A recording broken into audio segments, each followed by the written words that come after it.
Hi, we're Team Kindred Spirits. My name is Danielle Fury. I'm 51 and I'm from Ridgefield, Connecticut. So I convinced my husband to watch Eco Challenge last week. And about halfway through the first episode, he said to me, "Why would anyone sign up for this race?" Meanwhile, I'm literally Googling on my phone, how do I sign up for Eco Challenge?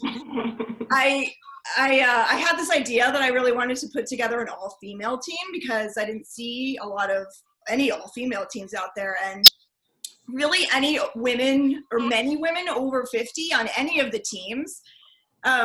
So I reached out to my friend Rebecca, who's in this kind of group of crazy ultra runners I know, and said, "What do you think about putting together an all-female team?"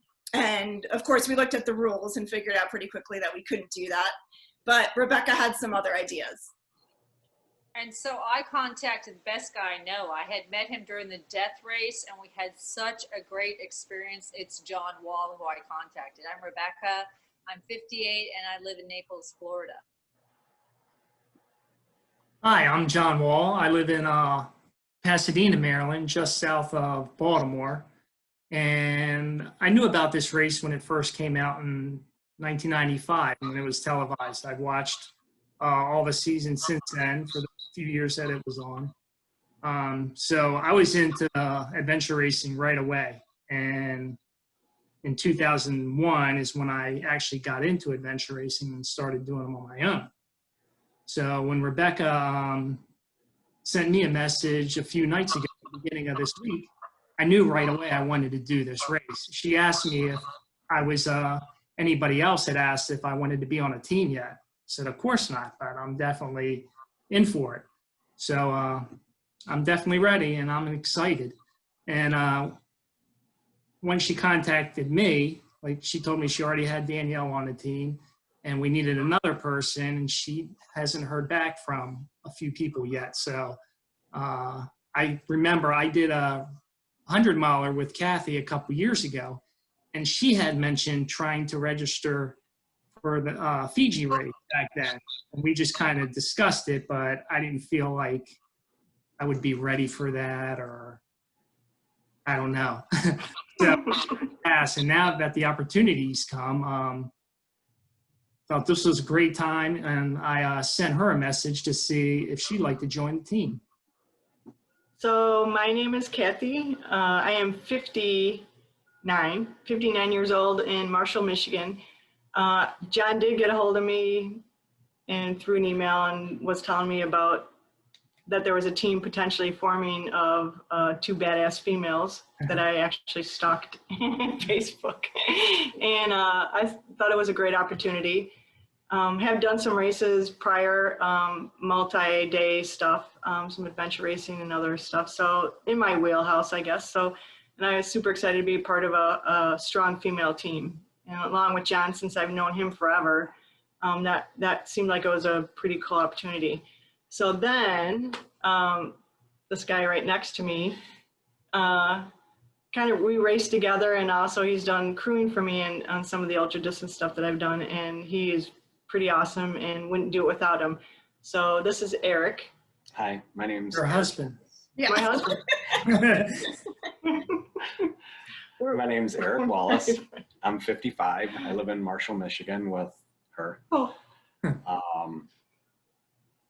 Back to you, Danielle. Yeah, so everyone pretty much thinks I'm crazy for doing these races, my family included. I mean, my poor kids are like, "Yeah, that's my mom running down Main Street with a giant pack on her back." But I know they're proud of me. I was diagnosed with multiple sclerosis in 2012, and at the time I'd been doing Ironman races and everything was fine. I just developed this weakness and in my left leg, and it was kind of like just hitting a brick wall. Like it came out of nowhere. And I thought, wow, my life is over. Like everything that I do, you know, this is how I define myself, is through these races, and it was ending. And I felt sorry for myself for about a week, and then I was like, yeah, this really isn't me. So I picked myself up and signed up for the toughest race I could find at the time, which was a 170-mile self-supported run across the Sahara Desert. And I crossed the finish line of that race and never looked back. That's, you know, I just keep moving forward and doing what I love every day. And if I can like get somebody who has MS off the couch and out for a hike, or inspire them to sign up for a 5K, that would be amazing. For me, I mean, I like to do really hard things. The harder, the better. The bigger the chance of failure, the more appealing to me. I did Arrowhead 135 in Minnesota in January, pulling a 40-pound sled, except for I was in the midst of radiation, going through cancer at the time, and I knew the chance of failure was very, very high. I didn't finish that race. I only got to mile 70, but that's something about me that I want to try really hard things, and that's why this race appeals to me, is to do something bigger than me and beyond me. And I don't know how to build rafts like they did in Fiji or climb waterfalls, but I want to be part of that experience. For me, something kind of interesting. I have 6 children, and yes, I birthed them myself, and 11 grandchildren. So that's kind of a cool thing. Really enjoy my children and grandchildren. In racing, ultra distance all across the board, you know, I've done quite a bit.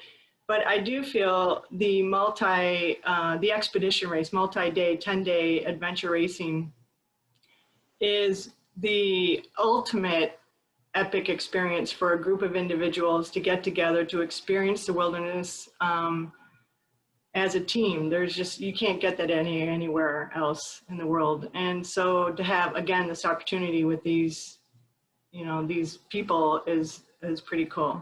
So. It's Rebecca Daniel's turn. Oh, Skip me. I skipped you? No, Oh, Ken. whose turn? Yeah, Danielle. John.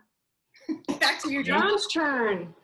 Well, all the adventure races I've done, you know, when we had a 4-person co-ed team, it was always 1 female. Most of the time it was me and another guy. We'd race 2-person teams because sometimes it's hard to get a 4-person team together. So I'm really looking forward to this, you know, mostly female team. It's dynamic, and basically the area we're racing in, the wilderness, the mountains, the terrain, it's going to be totally different than anything I've ever experienced in my life. Danielle? Eric. Danielle. That's fine. I'll go. But so, I mean, I guess one thing I love about these races, and I always say this to other people, is that in some ways it's easier than real life. Maybe not easier, easy is the wrong word. Simpler than real life. You know, in everyday life, you have all the distractions of balancing work and family, and, you know, answering emails and phone calls, and, you know, all of that noise is kind of put on pause when you're out there racing, right? And the only thing you're thinking about is kind of, you know, getting from point A to point B with your team, keeping everyone healthy, and ultimately crossing the finish line. And I'm really excited to do that with, you know, this group of people. I'm, you know, not to discount John and Eric, because we really need them, and we probably couldn't finish this without them. They're really kind of the force behind our navigation at this point.